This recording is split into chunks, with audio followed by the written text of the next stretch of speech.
All right. I don't have a slide that shows this, which I should, but I have no conflicts to divulge. So this talk has kind of two parts to it, and they're described as genetic and genomic. So I'll start out with kind of a review of some older data from studies we've done over the years that have now led up to some therapies. So I thought that was an interesting story. And then kind of where we're going forward using new technologies. So this talks about basal cell carcinomas, not about melanoma, which everybody tends to want to hear about when they want to hear about skin cancer. But the reason basal cell is important is it's by far the most common cancer in the US.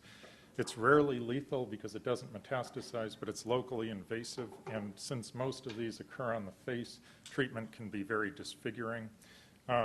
There's a high incidence leading to many healthcare dollars spent on treatment of this disorder, number 5 in Medicare dollars spent on cancer. And it's a growing epidemic among young adults, actually becoming remarkably more common over the 20 years or so I've been studying this. So what are the risk factors for basal cell carcinoma?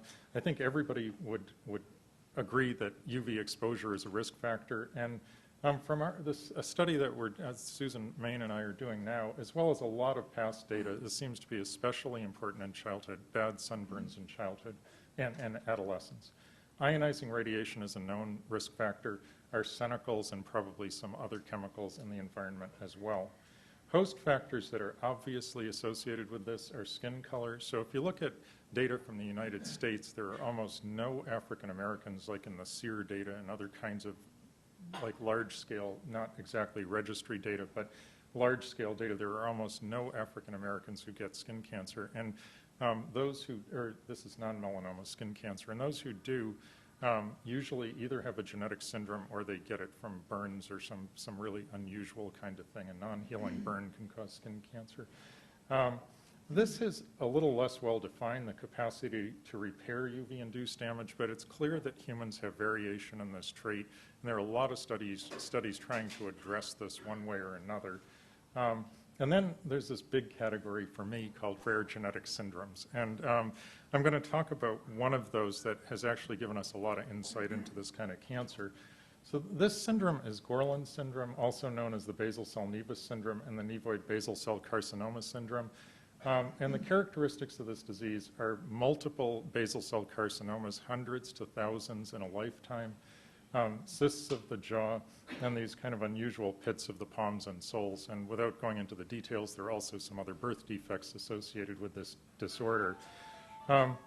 This disease causes this extreme risk of basal cell tumors and not other skin cancers. So that was the reason, if you're interested in basal cell carcinoma, that's a reason to study this disorder. It's very specific for basal cells, and it causes a very, very high risk.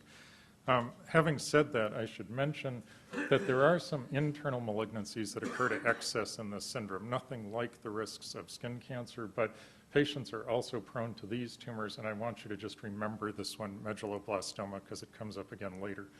And the implication here is that treatments for Gorlin syndrome, if you could develop some kind of rational drug treatment, it may be effective for other tumor types as well, and probably including some that aren't on this list. At the time that we started studying this, there are two things I have to say about retinoblastoma. It was very popular, and dating myself, this gene had only been cloned a few years before I got into this business. And the other thing was that Knudsen and Louise Strong, Knudsen for whom this model is named, and Louise Strong, one of his original disciples, had proposed that this syndrome was due to two hits like retinoblastoma. And we took advantage of this in trying to find this gene. So this is shown actually in the opposite order to what we did, but we used family studies and tumor deletion studies to map and clone the gene. And we started out actually looking for deletions in tumors, and the reason for that is it's just easy. It was kind of like the easy thing to do using the 1990s technology. And so we found that the most common deleted region in tumors was chromosome 9q, and genetic linkage studies kind of followed this, and it mapped to exactly the same region. So that's completely consistent with this two-hit model in which the hereditary form of the disease is caused by a gene that's deleted in both the hereditary and sporadic tumors. And when we cloned this gene, which was 1996, we could directly demonstrate that the gene was mutated in sporadic as well as hereditary tumors, and it's mutated in 90% of basal cell carcinomas. This is a demonstration of normal DNA and skin tumor DNA from the same patient. And what you can see is that there's this change of two Cs to two Ts, which is the signature mutation for ultraviolet B. So that all fits together very nicely. But I should say that at least a third of these tumors don't have a UVB signature mutation. That I can attribute that finding to Doug Brash, who's the one who introduced me to this whole science. Now, at the time that we cloned the gene, you could just do a homology search and you could figure out what your gene was. And this gene, unlike a lot of tumor suppressor genes that had been found before, was a homolog of a very well-studied gene in Drosophila. And this gene in Drosophila is called patched, and they name their genes in Drosophila in interesting ways, but all I would like to say about it is it had to do with sort of laying down the basic framework of an embryo, and nobody in a million years at that time would have dreamed that these genes had anything to do with cancer. But what was known from looking at flies was that the pathway was known, and this pathway is called the hedgehog pathway. HH there stands for hedgehog, another fly gene, with a colorful name. The patch gene is the receptor for hedgehog, and this is an interesting, complicated pathway, but this is the bare bones of it, and that's all you need to know about it. But the thing was that mutations in patch lead to activation of this pathway. So when you mutate this gene, the pathway goes on, and through mechanisms that are as yet undetermined, that leads to cancer. It's very clear. We know what some of these target genes are, but we don't really know how this turning on this pathway causes cancer. But one thing that it suggests is that blocking the pathway downstream from patched might cause tumor regression.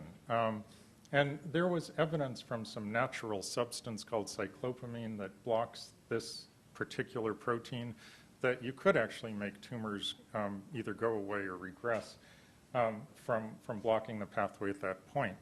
So here's kind of the punchline of this story. 13 years after the gene was cloned, this paper came out in the New England Journal from Genentech, who developed an inhibitor of that gene called SMO, the protein called SMO, just downstream of patched. And this is what I would say is kind of a miracle drug in a limited subset of people, and it's somewhat effective in most people who have these, this was advanced or metastatic basal cell carcinoma, kind of a rare group of people with basal cells, because most of these aren't life-threatening. So this is, I think, becoming a common story with what we call rational drug therapy for cancer, which is, you think you have a drug, and, with the exception, of course, being Gleevec, which is a wonder drug for all cases of CML. But for the most part, this new generation of drugs that are based on what we know about molecular biology of cancer are proving to be highly effective in some people and moderately effective in some people and probably not effective in some people. And the reasons for that still need to be elucidated. But this is kind of another interesting little tidbit here. The same drug was used, this came out, these papers were actually back-to-back in the New England Journal. This was the same drug treating medulloblastoma, which I pointed out is another tumor you can see in Gorlin syndrome. And this one really looks like a miracle cure. This is a scan of somebody who has metastatic medulloblastoma. And it looks like it goes away after 2 months. I'm sorry, these got out of line transferring over here. But this is 2 months later. It looks like most of it went away. 3 months later, it looks like it's back. And what is known, so this is a little bit of a curious story because they biopsied one of these recurrent lesions and found that it had developed a mutation in that gene, gene smoothen, which made the smoothen protein refractory to the drug. What's curious about this is that, these guys all came back in the same place. So it sort of suggests to me that the original tumor, some small fraction of the cells in the original tumor must have had this mutation. And so when it metastasized, it was all over the place. And so all of these things could grow back, by this little clone of cells growing out. They actually looked for this mutation in the primary tumor and couldn't find it, so it had to be there in very small amounts if that's the real story. So that's kind of the end of that story, but that's how studying rare diseases can actually lead to cures for common cancers. And I mean, this is an intermediate cure. We're kind of getting there, and this drug probably still needs some work. This is the first published clinical trial using this type of drug in humans. I guess before I go on, I should say that many, many kinds of human cancer have activation of this pathway for epigenetic reasons. They don't have mutations in the pathway, but the pathway's turned on. So the same drugs may apply to things like pancreatic cancer, prostate cancer, and maybe some colon cancers as well. So now I'm kind of turning to the other part of this talk, which is about sort of how, it's almost like, how would I do this study if I were starting now? We started this study in around 1989, at which time the tools for genetics were like embryonic compared to where they are now. And just in the last few years, there's been this amazing revolution in genetics that has allowed us to do things we wouldn't have dreamed of. Well, we would have dreamed of, but we just didn't have the way to do it. So what's different? And that can be summed up like in this one beautiful slide. The cost of sequencing DNA has gone down 1 million-fold since we started that study, which allows you to do incredible things. And I should point out that this curve there's no sign of this stopping. So, I mean, this is 1 million-fold, and next year it'll be 10 million-fold, or it'll be 20 million-fold. So this is getting much, much cheaper, much more available, and just better. It's just getting better. So what can you do now? So one thing that's feasible right now is to sequence many genes in many people with the existing high-throughput technology. And I'm going to show you how we're doing that. That's what we can do right now. It's becoming feasible to perform whole genome sequencing in tumors, and this has been done in a handful of tumors with interesting results. This is something that people in cancer genetics always wanted to do. We always wanted to know what are the mutations that are happening in tumors, and we just didn't have a way to find them in a comprehensive sense. And now you actually can do it. We're moving into an era when whole genome sequencing in the context of large epidemiologic or clinical studies will be possible. So right now, when people are looking at genetics in thousands of people, they tend to do what's called like this whole genome association studies or SNP array studies, which don't find you the things that that I've been talking about previous to this. They don't find you any kinds of rare, high-impact mutations. They tend to find you common, low-impact variants. So that's something that is really going to change the face of epidemiology and clinical studies. But for now, I'll just kind of tell you where we are with things. So I'm going to just talk a little bit about an epidemiologic study that's part of Yale's skin spore. Susan Main is the co-PI with me on this study.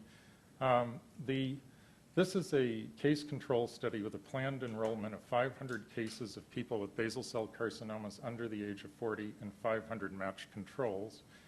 Our plans are to assess environmental exposures and lifestyle factors that are relevant to this kind of cancer.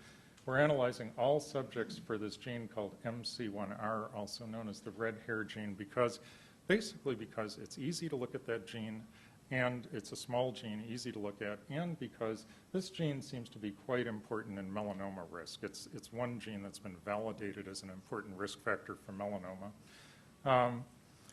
And the part of the study that I'm really going to focus on right now is detailed analysis of what we call genetically interesting patients, in which we're taking a subset of the patients, ruling out a known genetic disease, and then trying to understand what is causing them to have skin cancer.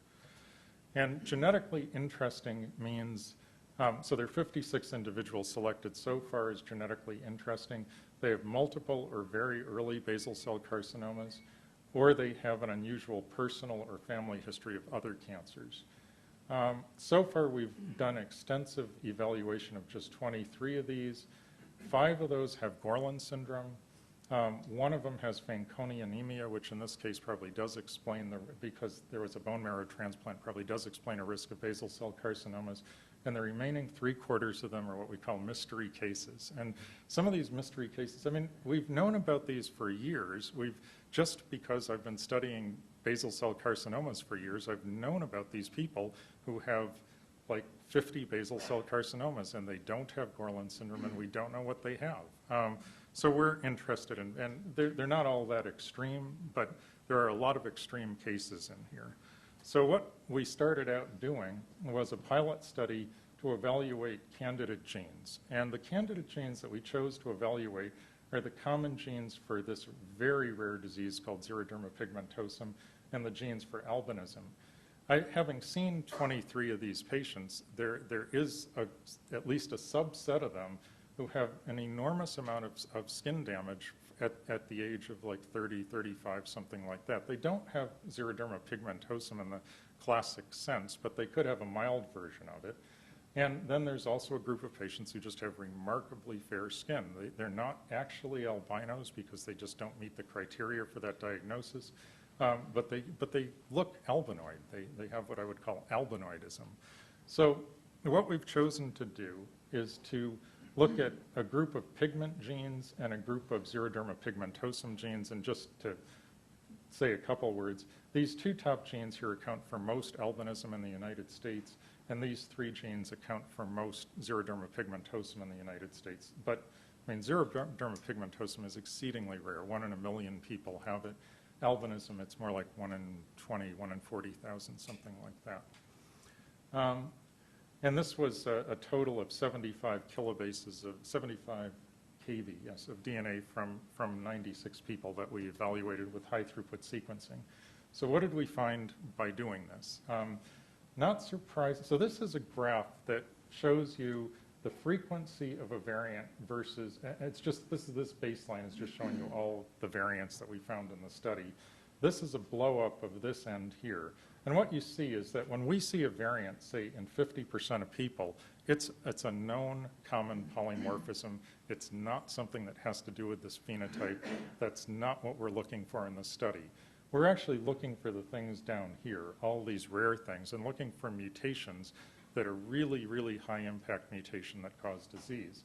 I should point out that this result is very nice in its way. It's not very informative about causes of skin cancer, but what's good about it is this is exactly what we would expect to see, and it kind of validates the data. You know, like if we were seeing a lot of common variants here that weren't known polymorphisms, I'd say we have a lot of errors in our sequence. So what about the nature of the rare variants? So the majority of these rare variants are in non-coding regions. That means they're in introns, or they're in non-coding parts of the genes, of the mRNA. And there are a lot of these variants, and most of them are that type of variant, and we don't know what they do. And basically, at this stage, we're not analyzing them. We don't have a good way to figure out what they do. There are 285 missense alterations. I think most of these are normal variants. I think most of these probably don't do anything, and it's hard to evaluate missense alterations in DNA. It takes some work to figure out whether those are affecting the function of a gene. But the things that are easy to evaluate are nonsense mutations and splice site mutations, which we know inactivate genes. So I'll show you what we found with those alone. And this is kind of a busy slide, but this is a slide called Inactivating Mutations in Cases and Controls. So looking at the top half, this is where we were looking at these skin pigment genes. These are the 2 genes that cause albinism in the United States, and these are other important pigment genes not associated with disease, however. Among the cases, we found these stop mutations or splice site mutations in two of our cases in this gene, 2 of our cases in this gene, and 0 controls, very small numbers, but the expected number is 1 in 100 individuals. That's how often we would expect to see these. And I don't know if that's significantly different from 1 in 100, but it looks promising in that we're seeing it in cases and we're not seeing it in controls. This is an interesting control. I don't know what this person's phenotype is because I don't have that information. But this is somebody who actually has a stop mutation in some other pigment gene that's not known to be associated with a disease. The thing that I find extremely striking is among these XP genes, the DNA repair genes. In these genes, we didn't do controls because we expected to see nobody in this small group of people with a mutation. We wouldn't expect any of these to occur more often than 1 in 1,000 people, and we just wanted to do as many cases as we could as a pilot study. So we found this remarkable increase in the frequency of these things. And I mean, if this holds up with more people and we can validate all these data that we're getting, I think this is where the action actually is in a lot of people who have early onset skin cancer. This isn't, no, it doesn't look like a lot of people, but that's 6 out of 96 people have something that's a validated disease-related mutation in these genes. And I talked about how missense mutations, we got 1 million missense mutations in these genes, and they may be doing something as well. So that's most of our data. I just have a couple closing slides. What we did in that pilot study was look at genes that we know can cause skin cancer, but what we really would like to do is look at the whole genome. Not quite ready to do that. It probably still costs, you know, $20,000 to $60,000 to do whole genome sequencing. But what you can do at Yale is you can look at all the coding regions of genes. You can look at all the exons. This work has been kind of set up by Rick Lifton and Shrikant Mani. And it's very well validated, and it really works. It still costs a lot of money. We can't do it in our whole study population, but we can do it in a handful of patients. And this just involves kind of chopping up DNA, capturing pieces of it on an array that contain all the human exons, eluting that off, and just sequencing the stuff you eluted off. It sounds easy. Took many, many months to get this working, apparently. So we're in the process of doing this with 7 people who are quite striking. These are people from this epidemiologic study and some people we collected in the past, but you can see, like, here's a person with hundreds of basal cell carcinomas who doesn't have Gorlin syndrome, dozens of basal cell carcinomas, just huge numbers. This is somebody we threw in because she was so unusual, and I just got back her sequence, but unfortunately I don't have the analysis of it yet. But she just was so unusual, I felt like we should just analyze that one person who wasn't just basal cell carcinomas. And other studies that are in progress, this is actually in progress, whole transcriptome sequencing, which we're doing with Mike Snyder, to identify novel somatic variations in basal cell carcinomas. So that's like whole genome sequencing, but it's just looking at everything that's expressed. And we hope to do whole genome methylation studies because, well, most of the time we're looking for genetic variations. It's clear that epigenetic alterations are also going to be very important.